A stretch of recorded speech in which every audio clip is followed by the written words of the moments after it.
I'm Ronald, 34, a financial advisor who once trusted my sister Rebecca with everything. That trust shattered when my credit card was declined and strange tax notices arrived.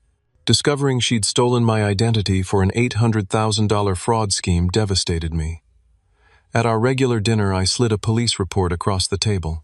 Her confident smile vanished, instantly replaced by pure terror. That moment changed our family forever. Before I share this painful story, let me know where you're watching from in the comments. Have you ever experienced betrayal from someone you trusted? Hit like and subscribe to join me on this journey of deception and justice. Growing up in a middle-class neighborhood in Boston, Rebecca and I shared the kind of bond that most siblings would envy. She was 3 years younger, with the same auburn hair and green eyes that ran in our family, though she had our mother's delicate features while I took after our father's more angular face. Our childhood home on Maple Street had a big backyard where we built snow forts in winter and caught fireflies in summer. Those early years were filled with the typical sibling dynamics. I taught her to ride a bike. She followed me everywhere, and yes, we fought over the television remote and the last cookie. Our parents, Thomas and Eleanor, worked hard to give us comfortable lives. Dad ran a small accounting firm while Mom taught at the local elementary school. They emphasized education, honesty, and family loyalty above all else. Rebecca and I absorbed these values like sponges, or at least I thought we both had. Everything changed when our parents divorced. I was 15, Rebecca just 12. The arguing had been building for months, but nothing prepared us for the moment. Dad packed his suitcases and moved to an apartment across town. Mom cried for weeks. I remember holding Rebecca as she sobbed, promising her that I would always be there, that we would get through this together. The divorce transformed our relationship. I became more than a brother. I became her protector, confidant, and sometimes even a parent figure. When Mom worked late to make ends meet, I cooked dinner, helped Rebecca with homework, and made sure she made it to soccer practice on time. I checked for monsters under her bed, even though she was too old for such things, because the divorce had awakened new fears in both of us. After high school, I attended Boston University on a partial scholarship, studying finance while working part-time at a local bank. Even with my busy schedule, I made time for Rebecca. Every Sunday, I would return home and take her out for ice cream, listening to her high school dramas and offering what wisdom an older brother could provide. When she had trouble with calculus, I tutored her until midnight. When her first boyfriend broke her heart, I was the one who brought her chocolate and sat through tearful viewings of romantic comedies. My career in financial advising took off quickly after college. I had a knack for explaining complex financial matters in simple terms, and clients appreciated my meticulous attention to detail. By 28, I had a corner office at Richardson Financial Group, a growing client list, and a reputation for integrity in an industry often viewed with suspicion. Rebecca's path wasn't as straightforward. She graduated from Massachusetts State with a marketing degree, but struggled to find her footing professionally. Her first job at an advertising agency lasted 8 months before budget cuts eliminated her position.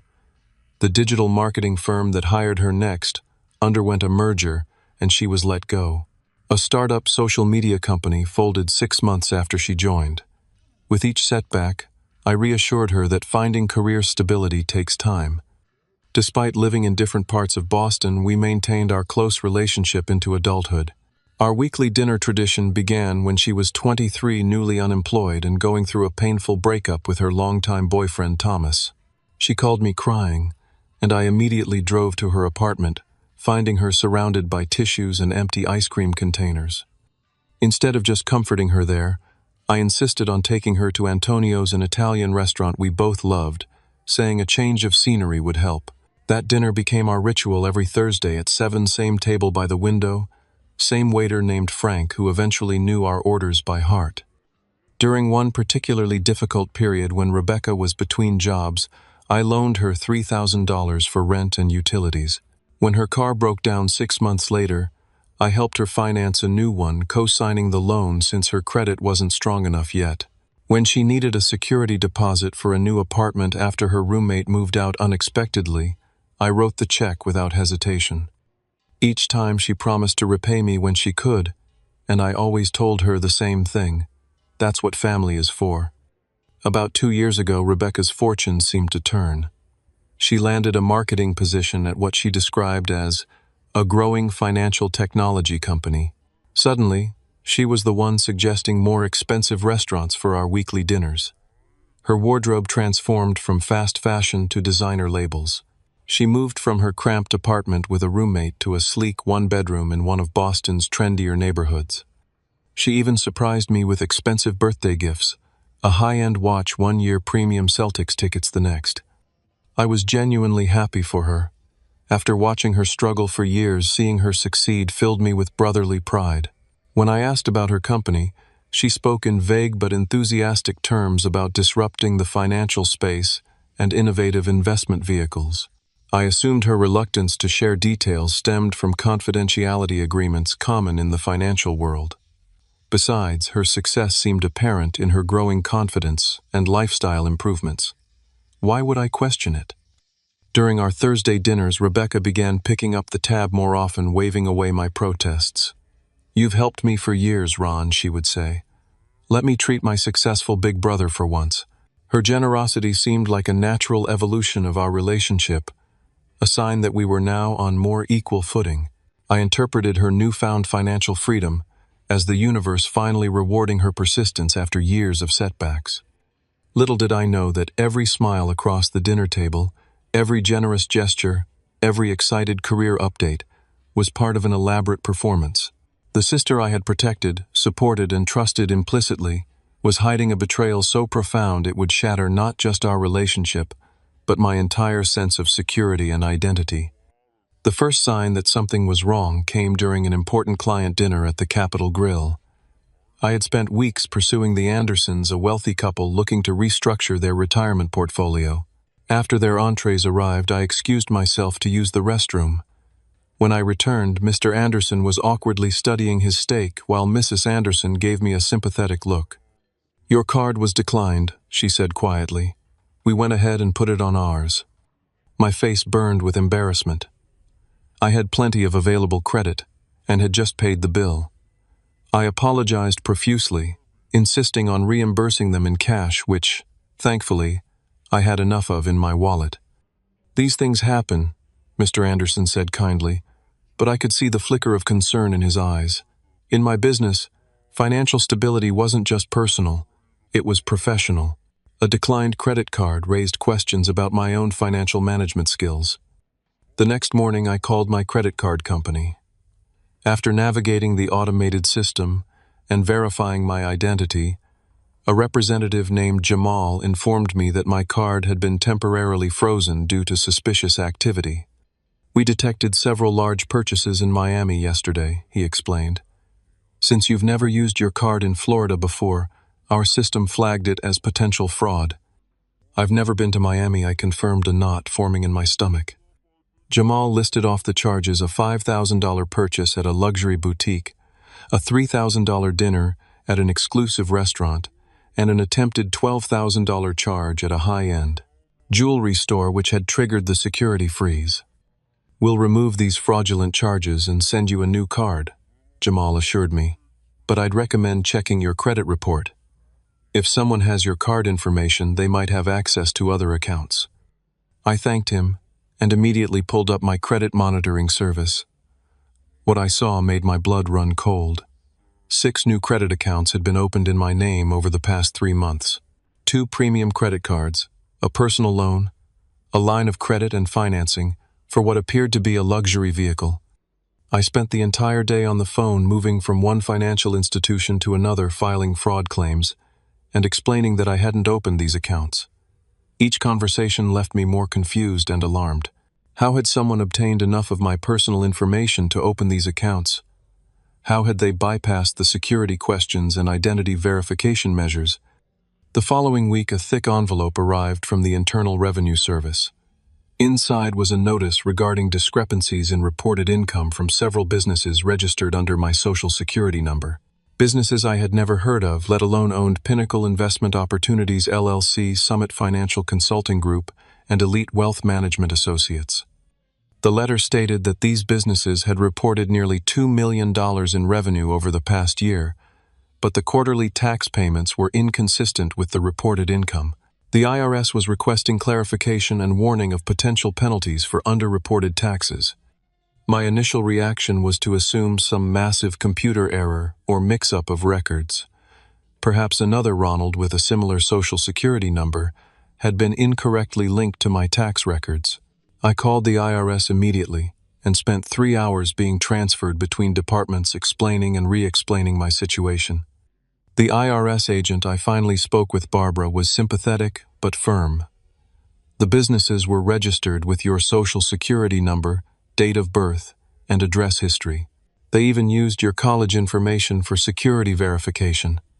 This doesn't look like a random error, Mr. Wilson. This appears to be deliberate identity theft.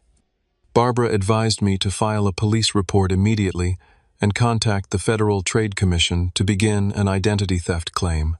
She also suggested I place fraud alerts on my credit reports and consider a credit freeze until the situation was resolved.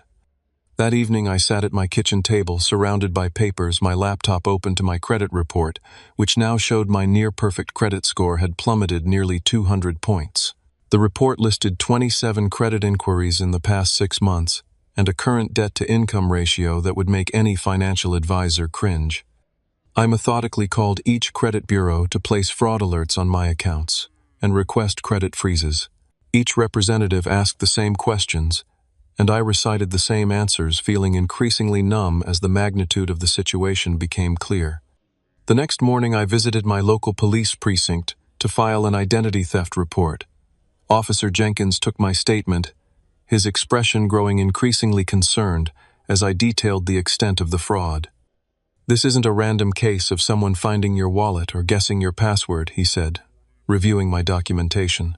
"The level of personal information required to execute fraud at this scale suggests someone with intimate knowledge of your life and history." His words hung in the air as an uncomfortable thought began to form in my mind. Who had that level of access to my personal information? Who knew enough about my history to answer security questions about my first car, my mother's maiden name, or the street I grew up on? The list was frighteningly short. I returned home and opened my filing cabinet, checking the folder where I kept important documents. My Social Security card was there, but as I flipped through other papers, I noticed gaps. Several bank statements were missing. A folder containing copies of old tax returns had fewer documents than I remembered. My passport was in place, but had it been moved slightly from its usual position? My sister had a key to my apartment for emergencies. She had watched my place when I traveled for business. She had access to my home, my documents, my life story, and my trust. I pushed the thought away immediately. Rebecca wouldn't do this. Not my sister. Not the little girl I'd protected throughout our parents' divorce. Not the young woman I'd supported through career setbacks and heartbreaks. There had to be another explanation. But the seed of suspicion had been planted, and in the coming days it would grow into an unavoidable truth that would devastate everything I thought I knew about my family. The day after filing the police report, I received a call from Detective Sarah Martinez, who had been assigned to my case. "Identity theft cases of this magnitude are unusual," she explained. "The dollar amount and the sophistication suggest an organized operation. I'd like to meet with you to discuss the details further." We arranged to meet at the police station that afternoon. Detective Martinez was a sharp-eyed woman in her 40s, with a no-nonsense demeanor that I found reassuring. She listened carefully as I walked her through the timeline of discoveries, taking detailed notes, and occasionally asking clarifying questions. "Have you hired a private investigator?" she asked after I finished. "The police will investigate, of course, but our resources are stretched thin, and financial crimes can be complex and time-consuming. A good PI might be able to move more quickly." I hadn't considered that option, but her suggestion made sense. Detective Martinez recommended Michael Dawson, a former financial crimes detective who now worked privately. He specializes in identity theft and financial fraud. If anyone can follow this money trail, it's Mike. The next morning I met with Michael Dawson in his modest office downtown.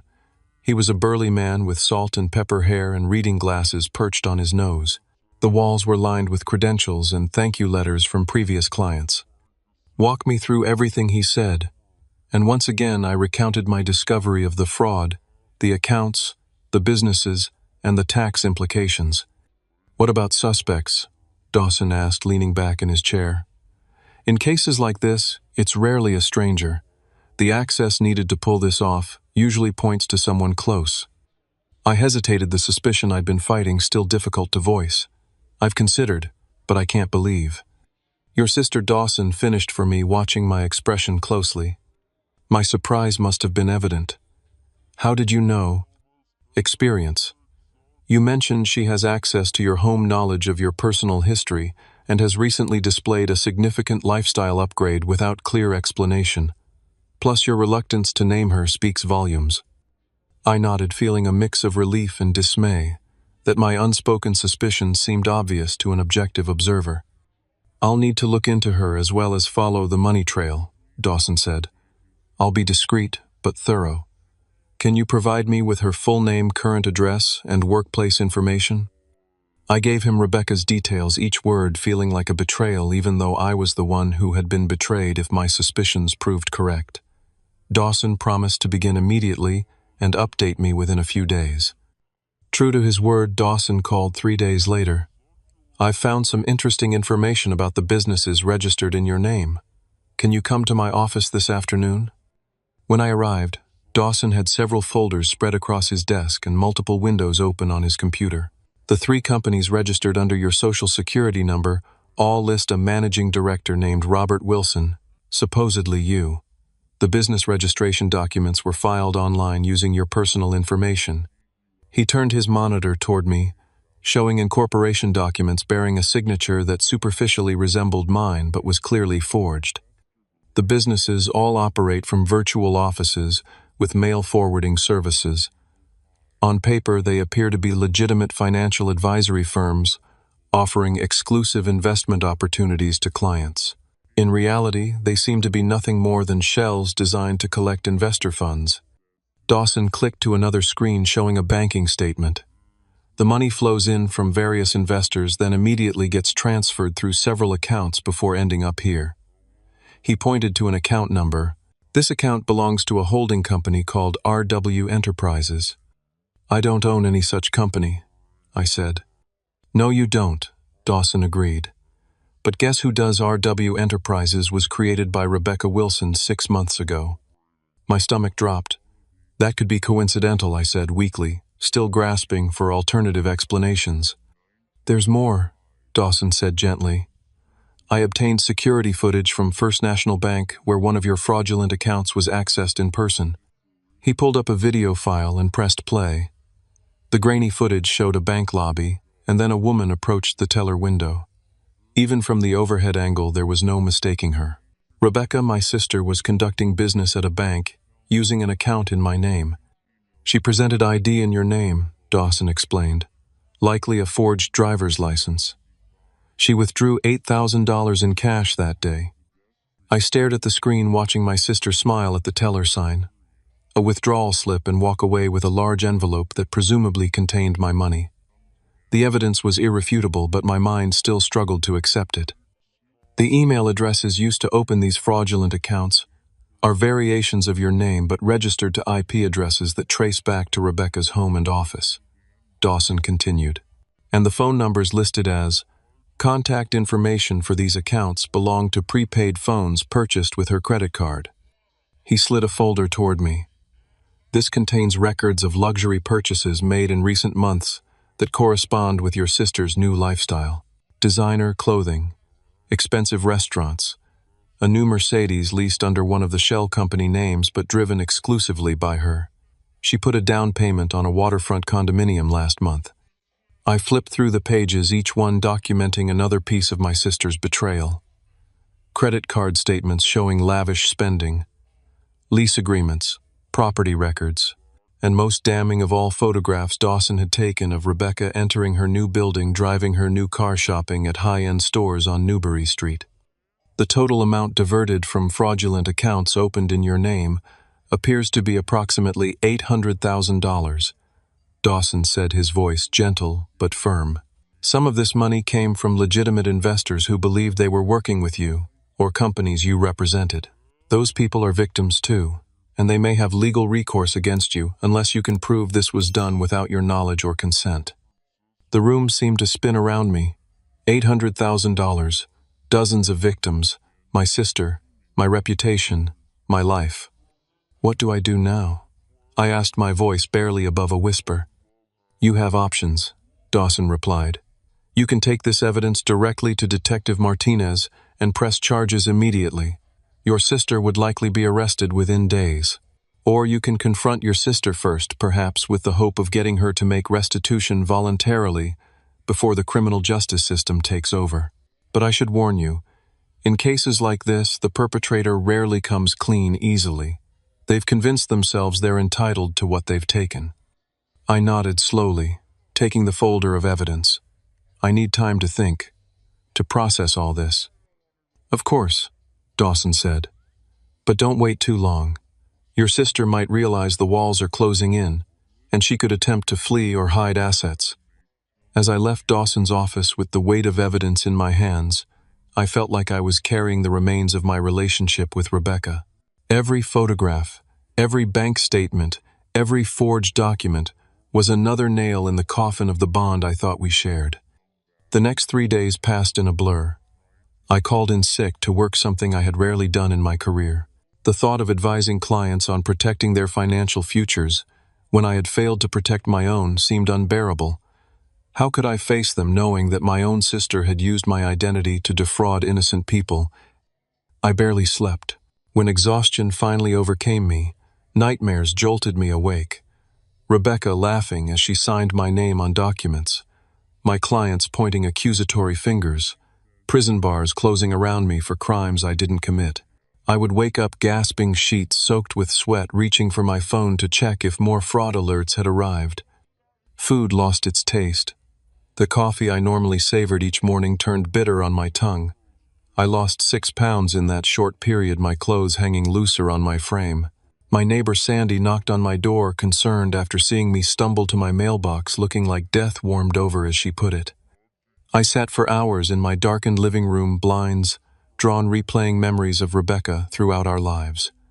The little girl who had followed me around like a shadow, the teenager who had confided her dreams and fears, the young woman who had celebrated my career successes with genuine pride. Had it all been an act? Had she always seen me as someone to use, to exploit? Or had something changed? Had desperation driven her to this betrayal? Had she started with a small deception that spiraled out of control? I grasped for explanations that might make her actions comprehensible, that might preserve some shadow of the sister I thought I knew. On the second day of my self-imposed isolation, I called Dr. Lillian Chen, a therapist I had seen briefly after a difficult breakup years earlier. She agreed to see me immediately, sensing the urgency in my voice. In her calm, sunlit office, the story poured out of me in a torrent of confusion, anger, and grief. Dr. Chen listened without interruption, her expression compassionate but neutral. "What you're experiencing is a profound trauma," she said when I finally fell silent. "Betrayal by a family member attacks our most fundamental sense of security and identity. The person who was supposed to love and protect you has instead caused you harm.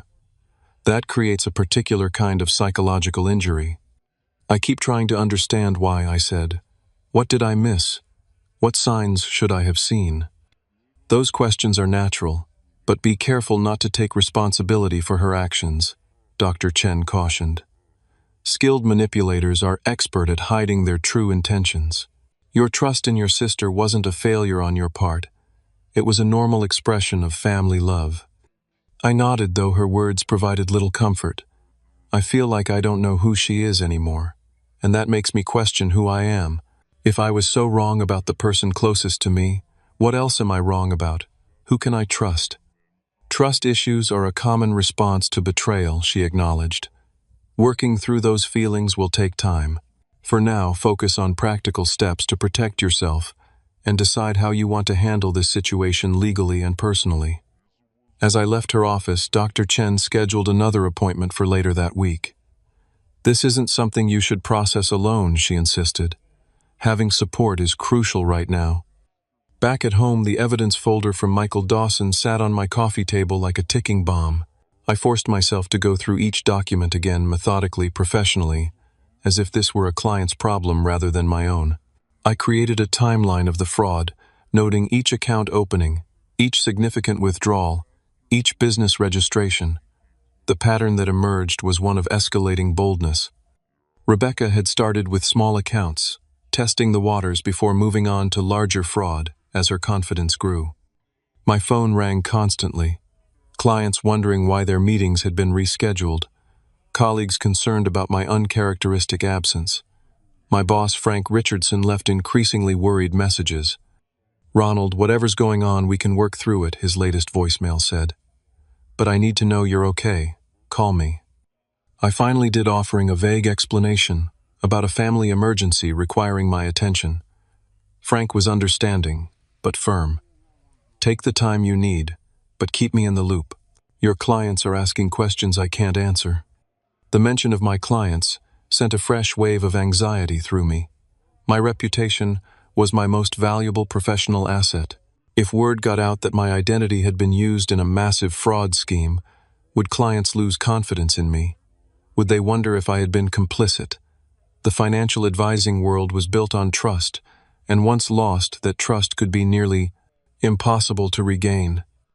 I hadn't told my parents yet. They were in their 70s now, living in a retirement community in Florida. Dad's heart condition had worsened in recent years, and Mom had become his primary caregiver. How could I tell them that their daughter had criminally betrayed their son, that the family they had raised, despite the divorce and difficulties, had fractured in this fundamental way? The isolation became unbearable by the third day. I forced myself to shower, change into fresh clothes, and walk to the small park near my apartment. The simple act of feeling sunshine on my face and watching dogs chase balls offered a momentary respite from the chaos in my mind. A young father pushed his laughing toddler on a swing, the child's joy so uncomplicated, so pure.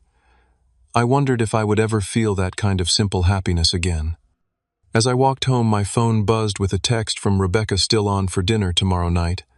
Antonio's at 7. Our regular Thursday dinner." In the maelstrom of discovery and devastation, I had forgotten about our standing engagement. My first impulse was to ignore the message, to cut her out of my life immediately and completely. But another part of me needed answers that only she could provide. Why had she done this? How long had she been planning it? Had any part of our relationship been genuine? I texted back, "Yes, see you then." That evening, I called Michael Dawson and Detective Martinez in succession, informing them of my decision to confront Rebecca before pursuing formal charges. Both cautioned me about the risks, but provided guidance on how to handle the conversation. "Recorded if your state allows single-party consent recordings," Dawson advised. "Don't make accusations without presenting evidence, and be prepared for denial, anger, and manipulation. She won't give up the charade easily. Be careful not to say anything that could be construed as blackmail or extortion," Detective Martinez warned. "Don't suggest that you'll withhold going to the authorities in exchange for money or other considerations. That could complicate the legal case." I spent that night rehearsing what I would say, how I would remain calm in the face of whatever reaction Rebecca might have. By morning, I felt hollow but resolute. The time for denial and confusion had passed. The evidence was irrefutable. My sister had systematically stolen my identity, damaged my credit, compromised my professional reputation, and defrauded innocent people of hundreds of thousands of dollars. Tomorrow, at our usual table by the window at Antonio's, with Frank taking our familiar orders, I would confront the stranger who wore my sister's face. The morning before my confrontation with Rebecca, I met with Alicia Morales, a forensic accountant recommended by Michael Dawson. Her office was clinically organized, multiple monitors displaying spreadsheets and financial software I recognized from my own profession. "I've reviewed the documentation Mr. Dawson provided." She began, adjusting her glasses. "But I'd like to hear the situation from your perspective before sharing my analysis." I summarized the discovery of the fraud and the evidence pointing to Rebecca. Alicia listened intently, occasionally typing notes. "Identity theft between family members presents unique challenges," she said when I finished. The perpetrator has access to information and documentation that would be difficult for an outside criminal to obtain. This often results in more comprehensive and damaging fraud. She turned one of her monitors toward me, displaying a complex diagram of interconnected entities. Your sister created an elaborate network of fraudulent businesses using your identity. Pinnacle Investment Opportunities Summit, Financial Consulting, and Elite Wealth Management weren't merely empty shells. They were functioning entities that solicited and received investments from actual clients. My stomach tightened. Actual clients? You mean real people gave these fake companies money thinking they were investing? Exactly, Alicia confirmed. Based on the bank records, approximately 56 individuals or couples invested sums ranging from $5,000 to $75,000. The total investments amount to roughly $730,000. These people thought they were investing with me, with my expertise backing these companies. In some cases, yes. Your sister appears to have leveraged your professional reputation, claiming these were exclusive investment vehicles you had created for select clients. In other instances, she simply used your credentials and history to establish legitimacy for the businesses. Alicia clicked to another screen showing a series of luxury purchases. The money trail shows clear patterns of misappropriation. Your sister used investor funds for personal expenses, a Mercedes E-Class, leased for $82,000 designer clothing, totaling nearly $100,000 over 6 months, and a down payment of $150,000 on a waterfront condominium in the Seaport District. Each figure hit me like a physical blow. The scope of Rebecca's theft was staggering. These weren't impulsive purchases or temporary borrowing. This was calculated, extensive fraud. There's also evidence of international wire transfers. Alicia continued pulling up banking records. Approximately $200,000 has been sent to accounts in the Cayman Islands and Switzerland. These transfers were structured to avoid automatic reporting thresholds, another indication of deliberate financial deception. Can that money be recovered? I asked. Alicia's expression turned grim. International recovery is challenging, even with full cooperation from the account holder. Without that cooperation, the process becomes exponentially more difficult and may not be successful. She continued methodically through the evidence, revealing property purchases in my name, a vacation cabin in Vermont, timeshare interests in Florida and Mexico, luxury items including artwork, jewelry, and collectible watches, first-class travel to Paris, Tokyo, and Bali. The total known fraud amount is approximately $812,000, Alicia concluded. However, there are likely additional accounts and transactions we haven't yet discovered. What about taxes? I asked, remembering the IRS notices. Am I liable for taxes on all this fraudulent income? That's a significant concern, Alicia acknowledged. The businesses registered under your Social Security number reported substantial income but paid minimal taxes. The IRS will initially hold you responsible for approximately $240,000 in back taxes, penalties, and interest. I felt physically ill.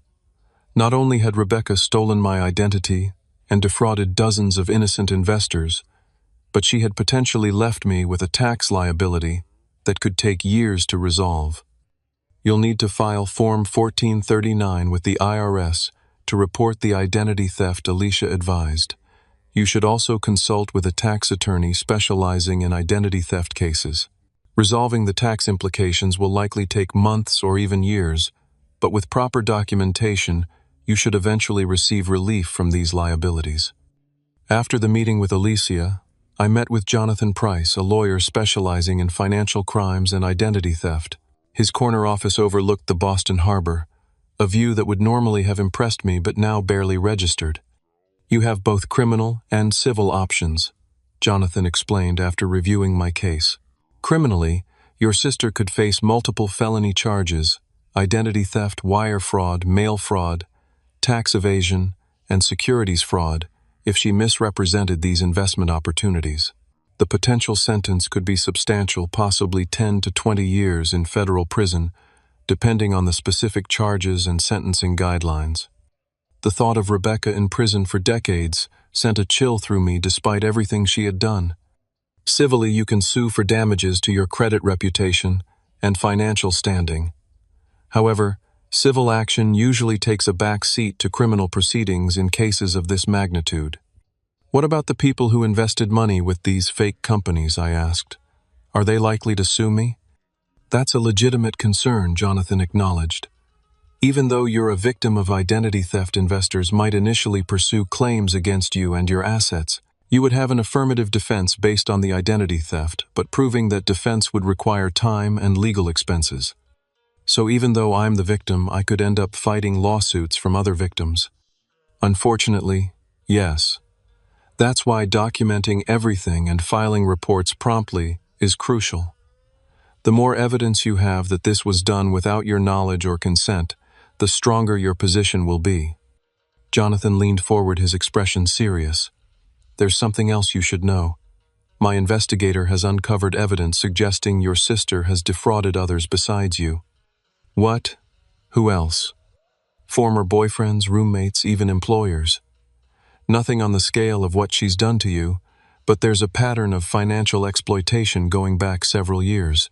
Small loans never repaid, unauthorized credit card charges, missing cash and valuables. She appears to have been refining her methods, working up to this larger scheme. This new revelation stunned me.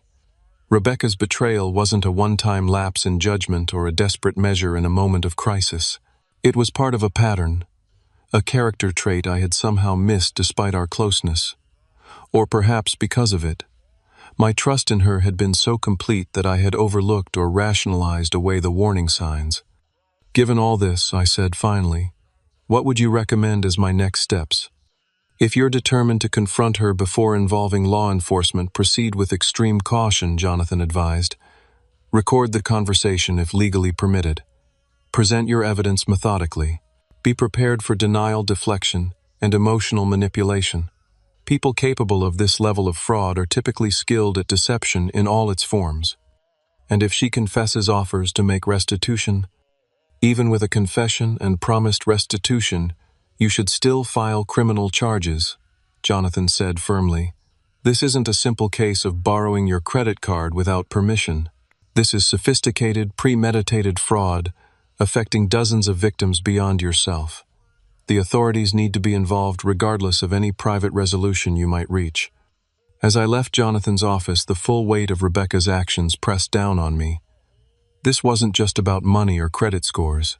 It was about broken trust, shattered relationships, and dozens of lives affected by her deliberate deception. I had one more night to prepare for the confrontation that would forever change our family. One more night to grapple with the knowledge that my sister, my closest family member, was not the person I had believed her to be. Thursday evening arrived with a sense of surreal inevitability. I had spent the day reviewing the evidence once more, rehearsing what I would say, and preparing myself emotionally for every possible reaction from Rebecca. I placed key documents in a manila folder, the police report, bank statements showing fraudulent transactions, security camera stills of Rebecca, accessing accounts in my name, and a summary of the total fraud amount.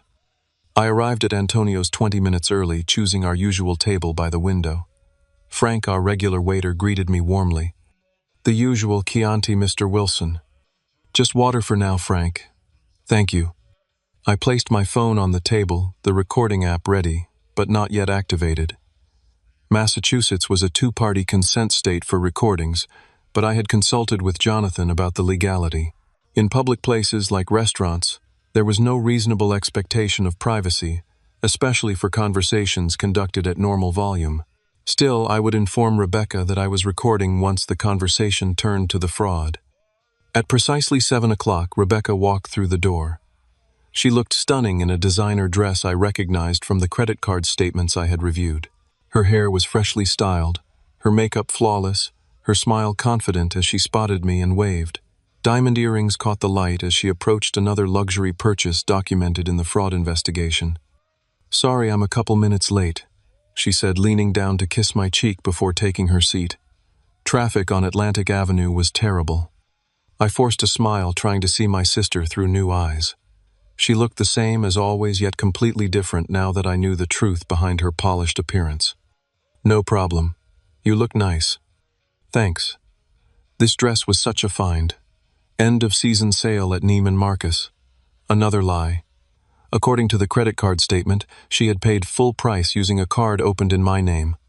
Frank appeared with menus, though we rarely needed them after years of dining here. The usual appetizers to start calamari and bruschetta. Sounds perfect, Rebecca agreed. And I'll have a glass of the Prosecco. Just water for me, I repeated.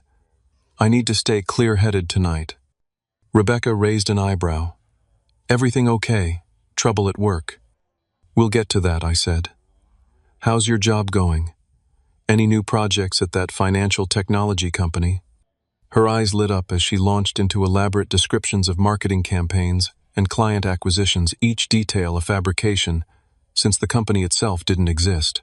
I listened with a strange detachment, noting how skillfully she created this fictional professional life, how convincingly she played the role of successful marketing executive.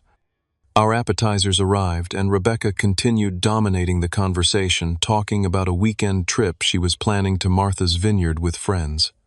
You should come along, she suggested, dipping calamari into marinara sauce.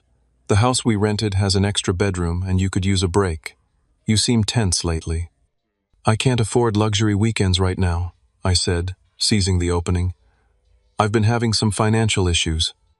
Concern immediately shaped her features. What's wrong?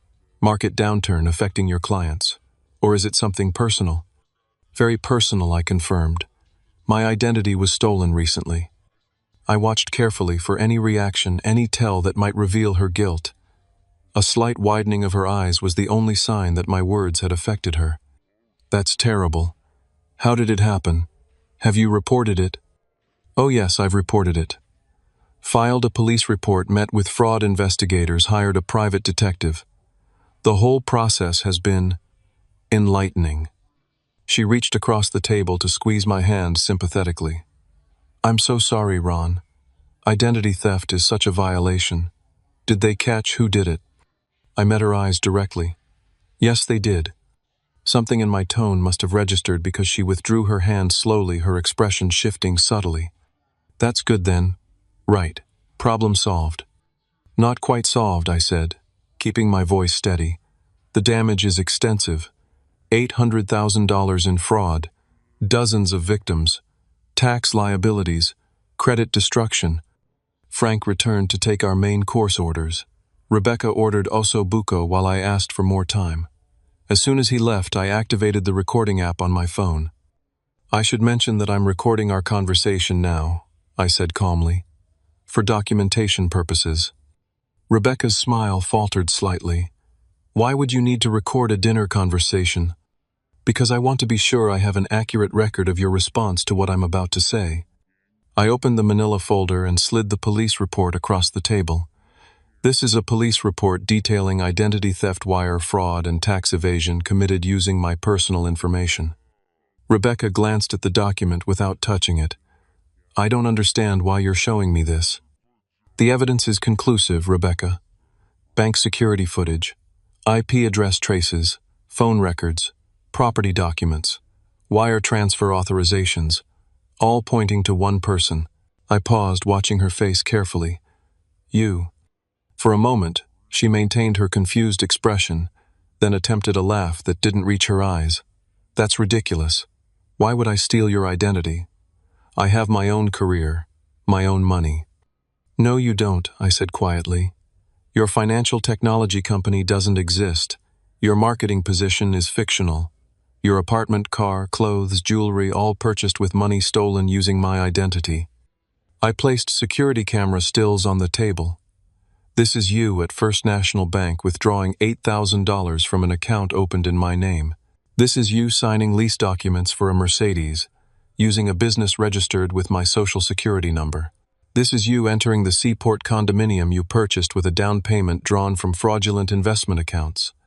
Her smile vanished, completely replaced by a hard, calculating look I had never seen before.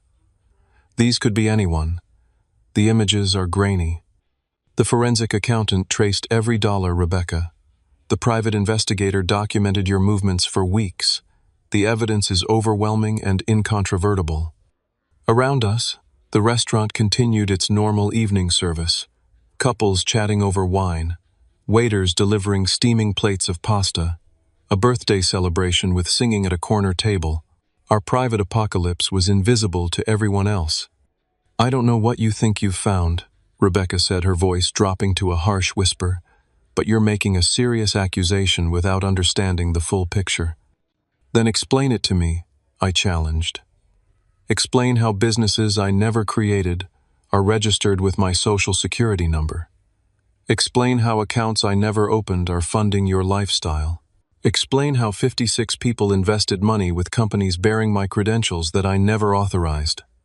A flash of surprise crossed her face at the mention of the specific number of investors. She hadn't expected me to know that detail. "You're my brother," she said, changing tactics, her eyes suddenly welling with tears. "How can you think I would do something like this to you, after everything we've been through together?" "That's exactly what I've been asking myself," I replied, unmoved by the tears I now recognized as tactical.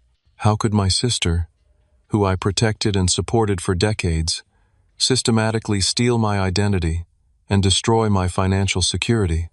How could you look me in the eye every Thursday night across this very table while you were actively defrauding me? Rebecca's tears vanished as quickly as they had appeared. Her expression hardened again, but now with a hint of desperation. "You have no idea what it's been like living in your shadow. Perfect Ronald, with his perfect career and perfect life. Always the successful one, always the responsible one, always the one our parents praised while I struggled. So this was revenge, jealousy. It was taking what I deserved," she hissed. "Do you know how hard I worked at those jobs that kept laying me off? How qualified I was for positions that went to less deserving candidates? You had everything handed to you while I fought for scraps." Her version of our lives was so distorted, so contrary to reality, that I momentarily lost my carefully maintained composure. "Handed to me, I worked through college. I built my career through consistent effort and integrity, and I supported you through every setback, Rebecca. I loaned you money, co-signed your leases, stayed up nights helping you prepare for interviews. I believed in you when no one else would." "You enjoyed playing the hero," she countered. "Poor, struggling Rebecca, lucky to have such a generous big brother. You never saw me as an equal. You saw a charity case."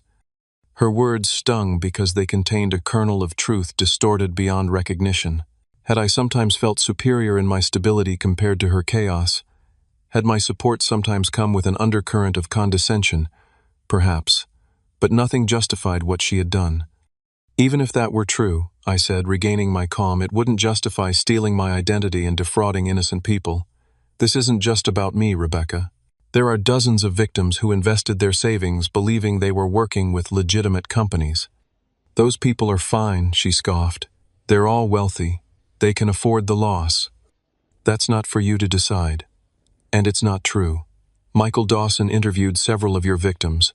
One couple invested their entire retirement fund. A single mother put in money saved for her daughter's college education." For the first time, I saw a flicker of genuine discomfort cross Rebecca's face. She hadn't considered the human cost of her actions, or had deliberately avoided thinking about it. Frank approached our table again. "Are we ready to order entrees?" "We need a few more minutes," I said, not breaking eye contact with Rebecca. When Frank left, Rebecca leaned forward, her voice low and urgent. "What do you want from me, Ronald Money? I can pay you back. Not all at once, but over time. This isn't about money anymore. It's about accountability. The police and FBI are already involved. The evidence has been submitted. There's no scenario where this simply goes away. You're sending me to prison." Her voice rose slightly, drawing glances from nearby tables. "Your own sister. You sent yourself to prison when you committed multiple felonies," I replied evenly. "But you have options that could affect the severity of the consequences." "What options?" "Voluntary surrender, full cooperation with authorities, complete disclosure of all accounts and transactions, genuine remorse and acceptance of responsibility.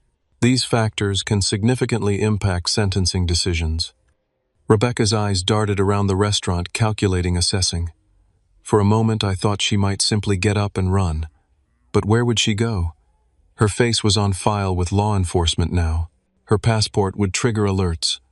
"And if I don't cooperate?" she asked finally. "Then the prosecution will seek maximum charges and penalties. Wire fraud alone carries up to 20 years. Add identity theft, tax evasion, securities fraud, you could spend decades in prison rather than years."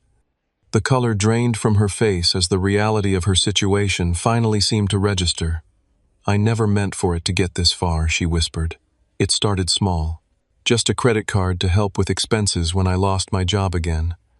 Then another account when opportunities came up. Then the business registrations when I realized how easy it was to use your credentials. It snowballed." That doesn't excuse it. I know she admitted the first honest thing she had said all evening. I know it doesn't. We sat in silence for a long moment.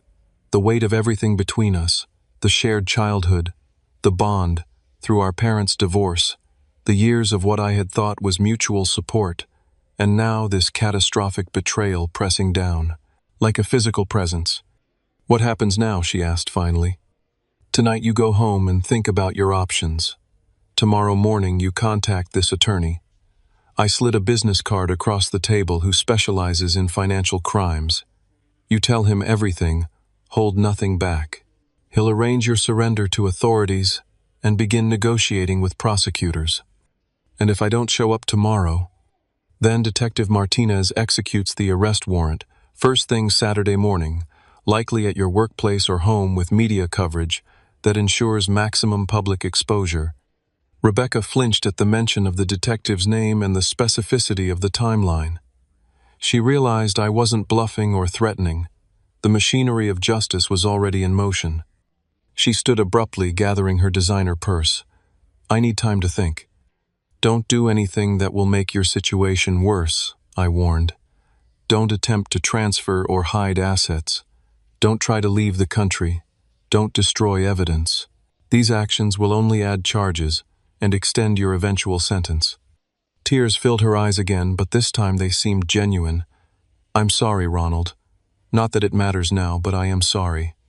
Before I could respond, she turned and hurried out of the restaurant, leaving me alone at our table by the window, where we had shared so many meals and confidences over the years. Frank returned, concerned. "Is everything okay, Mr. Wilson? Your sister left in quite a hurry." "No, Frank, everything is not okay," I said quietly. "But someday it might be again. Just the check, please." As I paid the bill with cash, not trusting any of my cards at this point, I felt a strange mixture of grief and relief. The confrontation was over. The truth was out. The sister I thought I knew was gone, perhaps had never really existed, but the pretense and deception were finished. Whatever came next would at least be grounded in reality, painful, though that reality might be. The days following my confrontation with Rebecca unfolded like scenes from a movie I never wanted to star in. Friday morning, I received a call from Detective Martinez. "Your sister didn't contact the attorney you recommended," she informed me. "And there's more concerning news. She checked out of her apartment last night, taking only a few personal items. Her phone has been turned off. We're tracking her credit cards and bank accounts for activity." My stomach sank. Despite my warnings, Rebecca had chosen to run. Any idea where she might go? "We're checking transportation hubs, but she has a significant head start. I've requested airport security footage and passenger manifests for flights leaving Logan last night. Given the international transfers your investigator uncovered, she may be attempting to flee the country."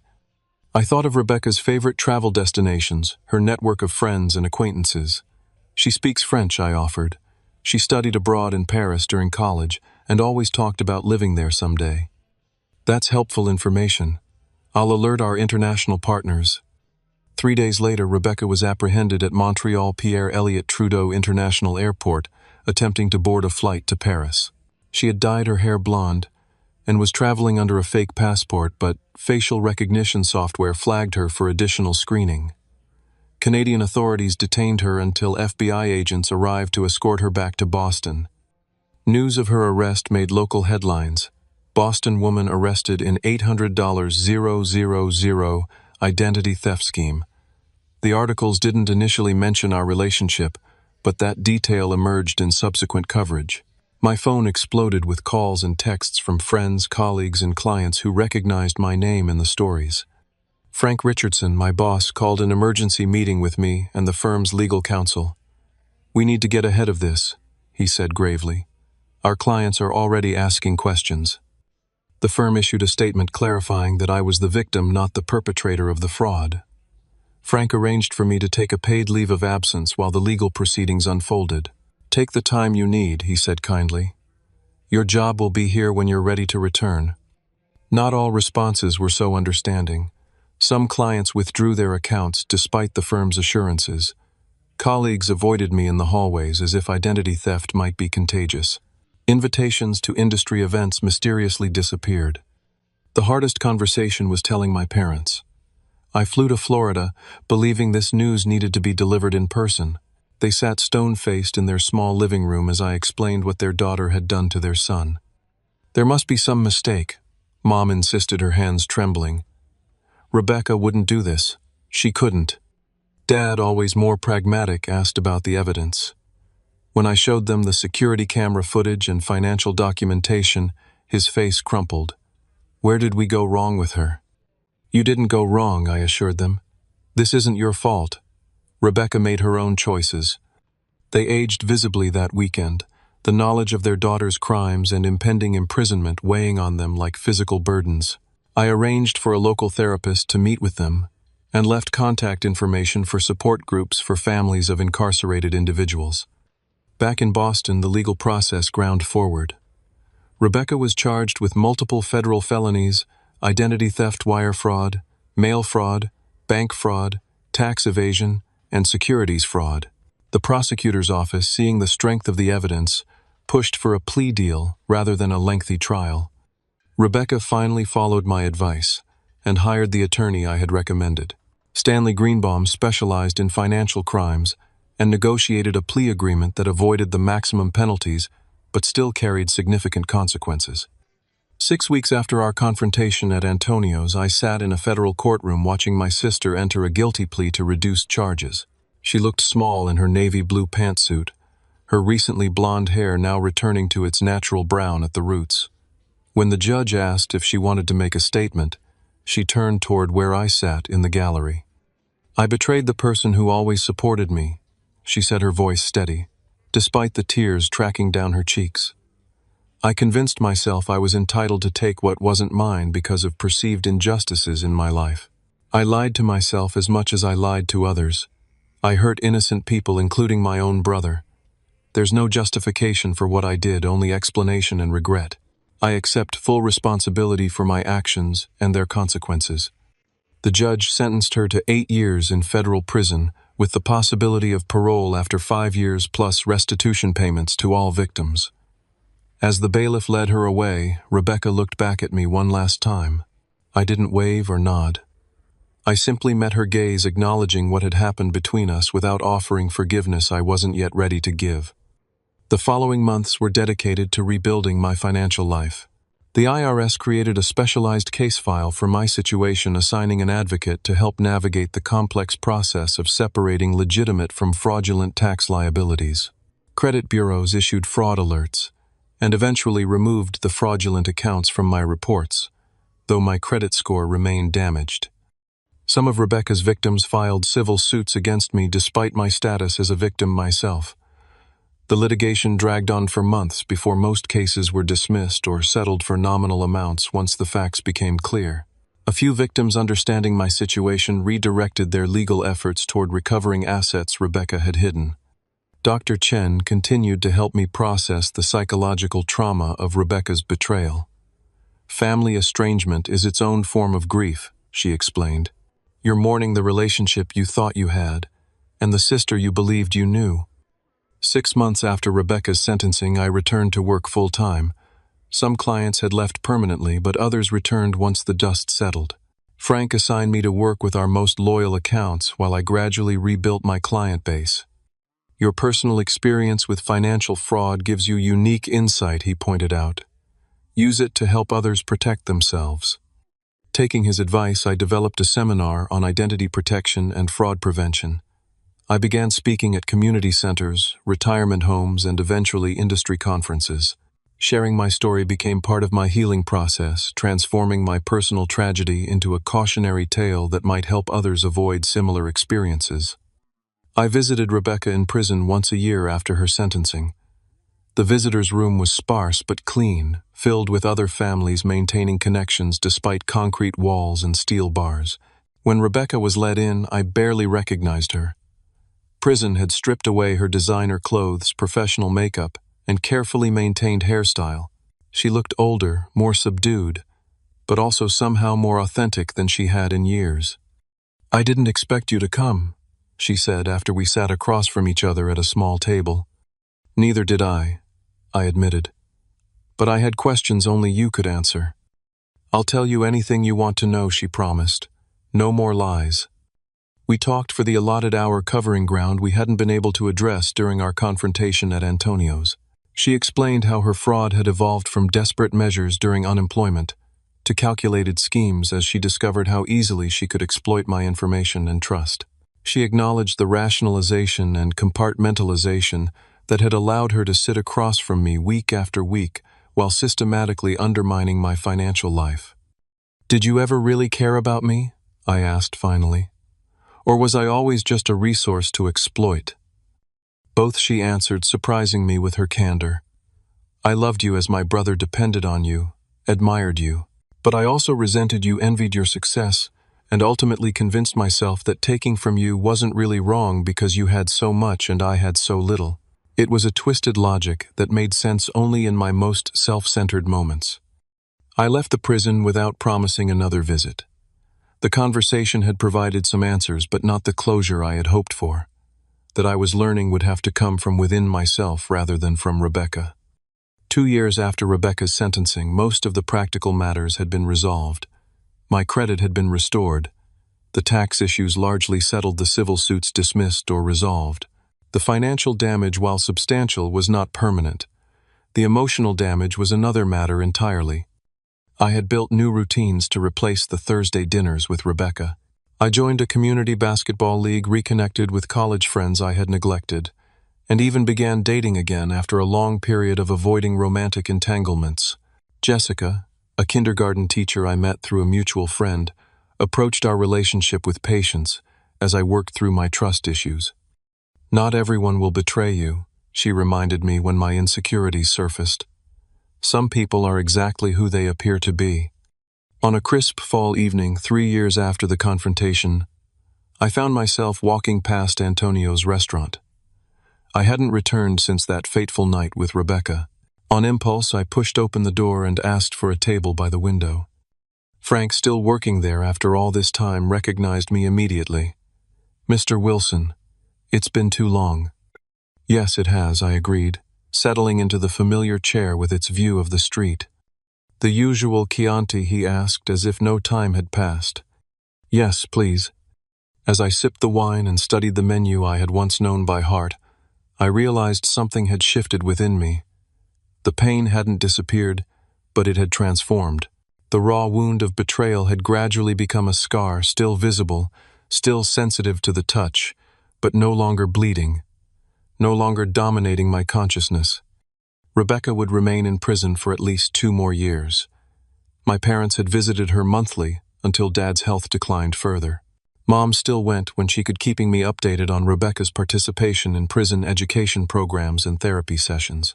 I didn't know if I would ever fully forgive her, or if our relationship could ever be rebuilt on a foundation of genuine trust. But I had reclaimed my life from the shadow of her betrayal. The experience had taught me painful but necessary lessons about trust, boundaries, and human complexity. People are rarely all good or all bad.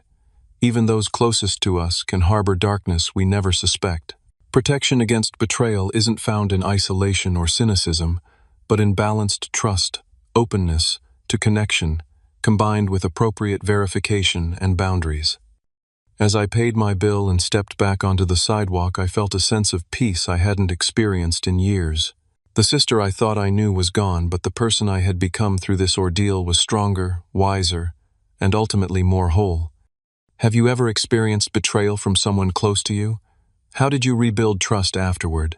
Share your experiences in the comments below. If this story resonated with you, please hit the like button and subscribe to hear more real-life experiences. And remember to protect your personal information, even from family members. Sometimes the greatest threats come from those we least suspect. Thank you for listening to my story, and may you find healing from whatever betrayals you've faced in your own life.